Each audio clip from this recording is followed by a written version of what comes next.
ओम नमस्तस्मै गणेशाय ब्रह्मविद्याप्रदायिने यस्यागस्त्याय ते नाम विघ्नसागरशोषिणे ध्याये स्थिरेण चित्तेन गणेशं सर्वसिद्धिदं बुद्धिप्रकाशकं पूर्णं योगिनां हृदि संस्थितं स्वानन्देशं गणेशानं महावाक्यस्वरूपिणं तत्त्वमस्याकृतिधरं सिद्धिबुद्धियुतं भजे। जय गजानन। माऊली ज्ञानदेवांची गणेश वंदना आपण पाहतोय। ती संपूर्ण वंदना पाहत असताना माऊलींनी त्या अमूर्त गणेश तत्वाला मूर्त स्वरूपात आपल्या समोर ठेवण्यासाठी शब्द ब्रह्माचं माध्यम निवडलं। ही भूमिका आपण पाहिली। मग त्या शब्द ब्रह्माच्या विविध आविष्कारांना माऊलींनी एकेका स्वरूपामध्ये आपल्या समोर विविध रीत्या स्पष्ट केलेलं आहे। त्याचं वर्णन आपण पाहिलं। सगुण साकार मोरयाच्या स्वरूपाचा विचार केल्यावर पुढे निर्गुण निराकार तत्वाकडे माऊली आपल्याला कशी घेऊन जातीये ते आपण सोंडेपासून वर्णन पाहायला सुरुवात केली। आणि त्या सगळ्या टप्प्यांचा विचार करत असताना काल आपण मोरयाच्या मस्तकामध्ये असणाऱ्या प्रवाल रूपी प्रमेयांचा विचार, याचा अर्थ ते मूल तत्व, त्यातलं जे चैतन्य, ते चैतन्य नेमकं काय आहे तर आपल्याला वेदांनी सांगितलेली जी महावाक्य, त्या महावाक्यामध्ये सांगितलेलं जे तत्वज्ञान तेच मोरयाचं मूळ स्वरूप आहे। त्याच रूपात मोरयाला तत्वमसी स्वरूपातच ओळखता येतं। म्हणून सुरुवातीला आपण जे आरंभ मंत्र म्हणतो त्या आरंभ मंत्रामध्ये शेवटी आपल्याला स्वरूप ऐकायला मिळतं, तत्वमस्याकृतिधरं सिद्धिबुद्धियुतं भजे। गणपत्य संप्रदाय आपल्याला सांगतो तत् आणि त्वम हे देवी सिद्धी आणि बुद्धीचं स्वरूप आहे। अशी तत्व जे सांगितलं म्हणजे कायम आहेच आहे, मूल अस्तित्व, स्वयंपूर्ण अस्तित्व, स्वयंभू अस्तित्व, त्याला गणेश असं म्हणतात। त्या गणेश तत्वाचा विचार आपण करतोय। आणि मग अशा पद्धतीने मोरयाच्या त्या स्वरूपाचं वर्णन केल्यानंतर भले आपल्याकरता सगुण साकार झालेला त्या मोरयाचं वर्णन केल्यानंतर आता त्या मोरयाच्या मस्तकावर असणाऱ्या पुष्पांचा विचार करत आहे। मोरयाचं मस्तक, त्यावर मुकुट किंवा काही वेळा मुकुट काढून ठेवला असला। मूर्तीच्या बाबतीत जसं आपण बोललो की वेगवेगळ्या क्षेत्रांवर आपण मूर्ती पाहतो, सतत काही मुकुट नसतो। इथं मुकुटाचंही वर्णन केलं। त्या मोरयाच्या मस्तकावर असणाऱ्या पुष्पांचा विचार, मुकुट असो की नसो पुष्प आहेत हा भाग त्यातला मला सांगायचा आहे मुद्दाम। उपरी दशोपनिषदे कशाला म्हटलेलं आहे पुष्प? माऊली आपल्या समोर शब्द वापरतायत। उपरी दशोपनिषदे तिये उदारे ज्ञानमकरंदे तिये कुसुमे मुकुटी सुगंधे शोभती भली। त्या दशोपनिषदांना माऊलींनी मस्तकावरचे पुष्प असं म्हटलेलं आहे। मस्तकावरचे म्हणत असताना मुकुटावरचे नाही का म्हटलं? उरलेले सगळे अलंकार जरी काढून टाकले तरी फुलं शिल्लक आहेत, याकडे मला लक्ष वेधायचंय। उरलेलं सगळं सोडून दिलं तरी चालेल, दशोपनिषद मात्र धरून ठेवायचे। म्हणून मुद्दाम सांगितलं मुकुट असो की नसो पुष्प असले पाहिजे, हा जो भाव आहे तो समजून घ्या। आणि मग त्या मुकुटावरचे पुष्प कोणते त्याचं उत्तर सांगितलं, उपरी दशोपनिषदे।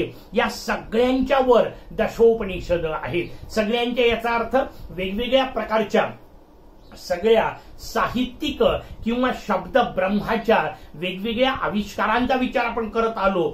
श्रुतीला तर वर्ण वपू म्हटलं, ती मूलभूत स्वरूप आहे। अवयव स्मृतींना म्हटलं, अवयव असले नसले तरी माणूस माणूसच आहे। नसले याचा अर्थ काढून नाही टाकायचे, पण कृतीत नसले म्हणजे गाढ झोपेमध्ये आपला एकही अवयव श्वासोच्छ्वासाशिवाय बाकीचे चालत नाहीत। याचा अर्थ ते अवयव उपयोगात नाहीत, त्यांचा उपयोग वापर होत नाहीये। पण जरी वापर होत नसला तरी माणूस आहेच, वपू शिल्लकच आहे। म्हणून शब्द ब्रह्म पहिलं जे सांगितलं वर्ण वपू श्रुती, तो विचार वेगळा, कारण त्या श्रुतीचा संबंध दशोपनिषदांशी आहे। पुन्हा गोल फिरून माऊली तिथं येऊन पोहोचतीये। त्या श्रुतींचा विचार बाजूला, अवयवांपासून जो विचार आपण मांडला, मग कदाचित स्मृती नसतील वापरात, बिघडत नाही। त्यानंतर आलं आपल्या समोर पुराणांचं वर्णन, मागे सरकले, बिघडत नाही। त्यानंतर काव्यशास्त्र आलं, मागे सरकलं, बिघडत नाही। कोणतं असणार आहे? अनिवार्य गोष्ट, जीवनातली सर्वोच्च गोष्ट कायम मोरयावर असणारी गोष्ट कोणती? पुष्प. वस्त्र अलंकार मोरयाच्या मूर्तीला, म्हणून मी वारंवार मंदिरातल्या मूर्तीचा उल्लेख आपल्या समोर करत आहे, कारण मोरयाची जी मूळ स्वरूप मूर्ती माऊलींनी मांडली तिथे हे कायमच असणार आहे सगळं. पण मंदिरात सुद्धा आपण पूजा करत असताना जसं सांगितलं तसं की वस्त्र कायम नसतील, अलंकार कायम नसतील, पण पुष्प कायम असतील, तसं जीवनामध्ये बाकीच्या सगळ्या गोष्टींचा अभ्यास असो की नसो, उपनिषदांचा अभ्यास असलाच पाहिजे. या दृष्टीने जे माऊलींना सांगायचंय त्याच्याकरता मुद्दाम मी ते मंदिरातल्या मूर्तीचं वर्णन आपल्या समोर ठेवतोय. आणि म्हणून मस्तकावर काय आहेत? पुष्प आहेत. कोणते पुष्प? दशोपनिषद हेच पुष्प.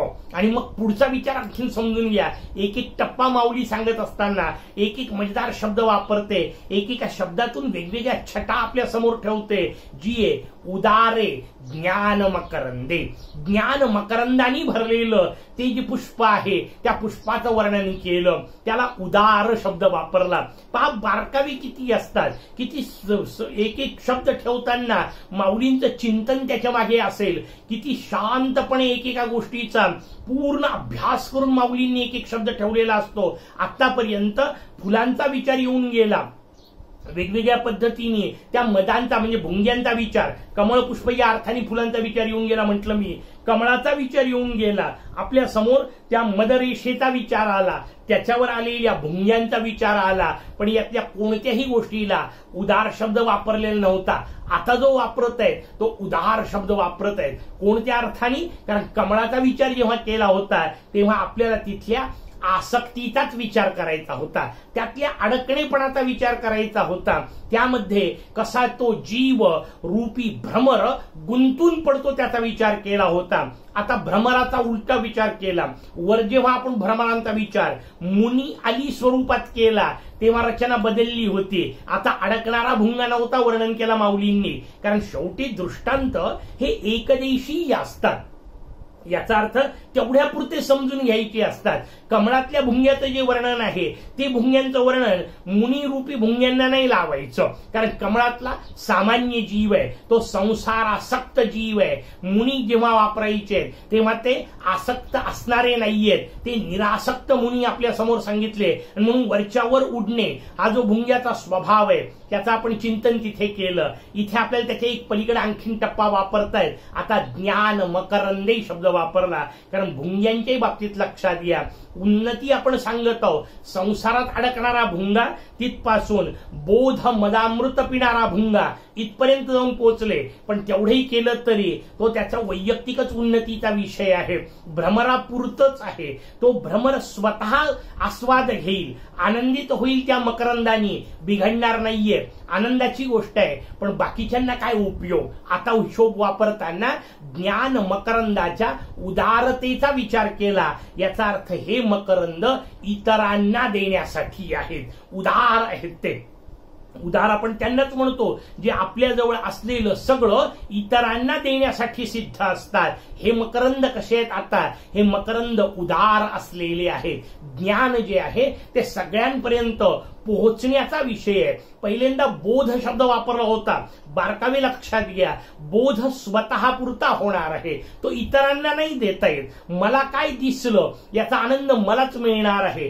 शब्दात तुम्ही मांडायचा प्रयत्न कराल, पण ते शब्दात मांडल्यानंतर समोरच्याला जे मिळणार आहे ते ऐकण्याचा आनंद मिळणार आहे, पाहण्याचा नाही. ज्ञानाचं तसं नाहीये. ज्ञान मला होणार आहे, मला झालेलं ज्ञान मी माझ्या समोरच्यांपर्यंत पोहोचवेल, त्यांनाही ज्ञानच होणार आहे. दोन मधला फरक व्यवस्थित लक्षात घ्या. बोध हा व्यक्ती सापेक्ष आहे, ज्ञान हे वाटता येतं, त्याचा सगळीकडे प्रचार आणि प्रसार करता येतो. ही जी भूमिका आहे ती तिथे वापरायची आहे. आणि मग तो प्रचार प्रसार कसा करता येईल? कारण फुल तर सुकून जाणार आहे, किती सुंदर असलं तरी फुल मागे पडणार. अर्थात इथं दशोपनिषदांना सुकण्याचा अर्थ लावू नका, मी फुलापुरतं फक्त म्हणतोय. फुल सुकून जाणार, फुलातल्या पाकळ्या सुकून जाणार, फुलातले मकरंद सुकून जाणार. पुढे कसं टिकेल त्याचं उत्तर फार सुंदर आपल्याला दिलंय. जर ते मकरंद मधमाशीच्या हातात आले तर मात्र ते कायम होणार आहेत. का? कारण ती मधमाशी त्या मकरंदांना ग्रहण करणार, स्वतःच्या शरीरातले स्राव त्याच्यावर टाकणार आणि जो तयार होतो तो मध मात्र शाश्वत असणार आहे, प्रदीर्घ काळ टिकणारा असणार आहे. नेमकं ते सांगायचंय. कोणतं? त्या दशोपनिषदांच्या माध्यमातून, त्या उदार असणाऱ्या तत्वज्ञानाच्या माध्यमातून, आपल्या सगळ्यांना मिळालेलं त्या तत्वज्ञानाच्या माध्यमातून. तिथे असणाऱ्या ज्या मधमाशा आहेत, कोणत्या? मुनिरूपी भ्रमर जे वर्णन केले, आता त्यांचा पुढचा टप्पा सांगत आहे. म्हणून भ्रमर न म्हणताना मधमाशी म्हटलं. सांगायचे तेच ऋषीमुनी आहेत जे तिथे कानापाशी बसून धर्मचर्चा आणि वेदांत चर्चा करतायत. त्याच दोन श्रवण मोर्याच्या श्रवणावर म्हणजे कानांवर त्या भक्तीचे रस, ज्ञानाचा हिशोब वापरत आहेत. ते ऋषीमुनी आता भ्रमराच्या पुढच्या टप्प्यावर गेलेत, मधमाशी झालेत. म्हणजे काय? म्हणजे त्या उपनिषदामधलं जे तत्वज्ञान आहे ते तत्वज्ञान ते स्वीकारतात, आपल्या चिंतनाचा, आपल्या अनुभूतीचा रस त्याच्यात मिसळतात आणि मग जे तयार होतं ना ते संत साहित्य मधासारखं तयार होतं. ज्ञानेश्वरी तसा परिपाक आहे. लक्षात घ्या, माऊलींना गुरुकृपेने सगळे जी मिळालेली ते फुलं आहेत उपनिषदांचे, त्या तत्वज्ञानाचे, त्यावर माऊलींनी स्वतःच्या वात्सल्य रसाचा प्रभाव टाकला आणि त्या वात्सल्य रसातून तुमच्या आमच्या सगळ्यांकरता भावार्थ दीपिका प्रगटली. ही रचना समजून घ्यायची आहे. ती रचना माऊली इथं सांगत आहे. उपरी दशोपनिषदे जिये उदारे ज्ञान मकरंदे. ते ज्ञान मकरंद म्हणत असताना हा सगळा भाव आहे आणि उदार म्हणत असताना तुमच्या माझ्यासाठी मोकळं केलेलं तत्वज्ञान जे फक्त संस्कृतमध्ये होतं, जे काही मोजक्या लोकांना कळत होतं. अर्थात लक्षात घ्या, प्राचीन काळात आपल्याकडे संस्कृत सगळ्यांना तेवढी समजू शकत होती अशी रचना होती, पण तो आता आपला विषय नाहीये. मला आपल्याला सांगायचंय की ते संस्कृतमध्ये असलेलं ज्ञान, ते कदाचित सर्वसामान्यांना न कळू शकणारं ज्ञान माऊलींनी मातृभाषेमध्ये आणून, माझ्या मराठीमध्ये आणून सगळ्यांसाठी मोकळं केलं. हे जे मोकळं करणं आहे ना त्याला उदार असं म्हटलंय. काय उदार केलं? मोकळं, मकरंद मोकळे केले. दशोपनिषदातले वेगळ्या शब्दात माऊली सांगतीये की या ज्ञानेश्वरीच्या माध्यमातून, या भावार्थ दीपिकेच्या माध्यमातून ते उपनिषद प्रतिपादित तत्वज्ञानच मांडायचंय.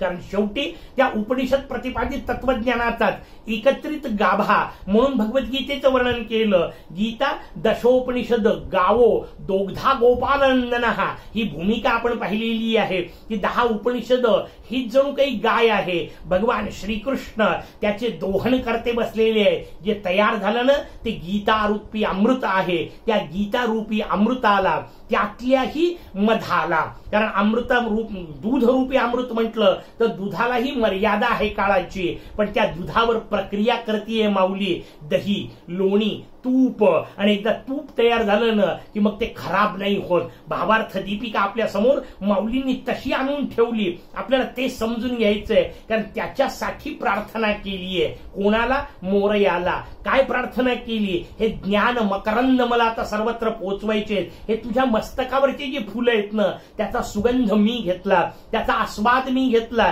त्याचा स्पर्श मी केला, मकरंद प्राप्त झाले. आता मी हे घेतोय.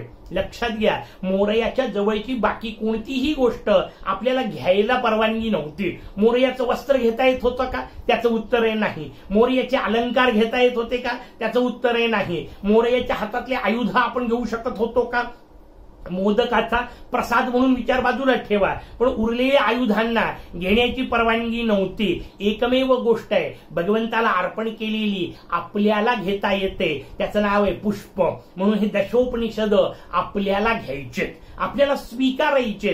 तुमच्या माझ्या जीवनाला त्यांनी सुगंधित करणे ही अपेक्षित गोष्ट आहे. आणि म्हणून तशा पद्धतीने माऊलींनी त्या उपनिषदांचं वर्णन केलं. तिये कुसुमे मुगुटी सुगंधे, ते सुगंधित आहेत, ज्ञान मकरंद आहेत, सुगंधित आहेत. फुलांचा सुंदर स्पर्श असतो, म्हणून पूजा झाल्यानंतर ते फूल स्वीकारायचं असतं, भगवंताचा प्रसाद म्हणून मस्तकाला लावायचं असतं, ठेवायचं असतं. ही जी भूमिका आहे, मस्तकाला लावायचं याचा अर्थ त्याचं संपूर्ण जणू काही मी ग्रहण केलं ही भावना त्याच्यात आहे. अशा स्वरूपाचे शोभती भले मोरयावर हे शोभून दिसत आहेत. काय? 10 उपनिषद.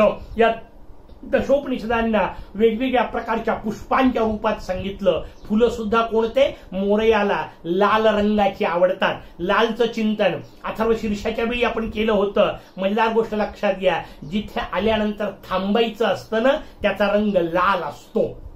मोरया जवळ आल्यानंतर थांबायचंय, तर आता पुढे जायला नाहीच काही, म्हणून मोरयाचे सगळ्या आवडत्या गोष्टी लाल, पुष्प लाल. दशोपनिषद हे लाल पुष्प आहे, कारण याच्या पलीकडे आता काहीच नाहीये. ते दशोपनिषद मोरयाच्या मस्तकावरचं फूल आहे. आता काय राहिलं? आता एकच गोष्ट राहिली, फुलांच्या वर दुर्वा व्हायच्या असतात. माऊलींनी दुर्वा असा स्पष्ट शब्द वापरलेला नाहीये, पण पुढे दुर्वा माऊली अर्पण करणारे कोणती उद्याच्या भागात पाहू. तोपर्यंत जय गजानन.